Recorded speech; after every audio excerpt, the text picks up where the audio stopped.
అన్ని యాంటీబాడీస్ కూడా మనకు అవసరం. అంటే ఇప్పుడు మనకు ఐజీఎం, ఐజీజీ అనేది ఇన్ఫెక్షన్స్ ఎదుర్కోవడానికి అవసరము. అట్లనే ఐజీ కూడా కొన్ని పారాసైటిక్ ఇన్ఫెక్షన్స్ ఎదుర్కోవడానికి అవసరం. బట్ అవి ఎక్కువ కనుక ప్రొడ్యూస్ అవుతే దట్ బికమ్స్ ఎలర్జీ. అంటే నార్మల్ వాటికి కూడా రియాక్ట్ అయ్యే అవకాశం ఎక్కువ ఉంటుంది. So they should not be produced more. Allergic patients లలో instead of protective antibodies IgM, IgG కాకుండా ఐజీ అనేది ఎక్కువ ప్రొడ్యూస్ కావడం జరుగుతుంది.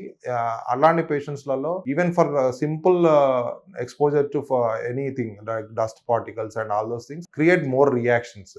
వాటిని ఒక వైరస్ ఆర్ బ్యాక్టీరియా భ్రమపడి ఎక్కువ రియాక్షన్ రావడం వల్ల ఈ ఆస్తమా అనేది వచ్చే అవకాశం ఉంటుంది. దాన్ని మనము ఇమ్యూనోథెరపీ ద్వారా రివర్స్ చేయొచ్చు. But it is done in only selective group of patients. మీరు తీసుకునే అదే మందులు, అదే నాణ్యమైన మందులు మెడ్ ప్లస్ బ్రాండ్స్ పై సగం ధరకే.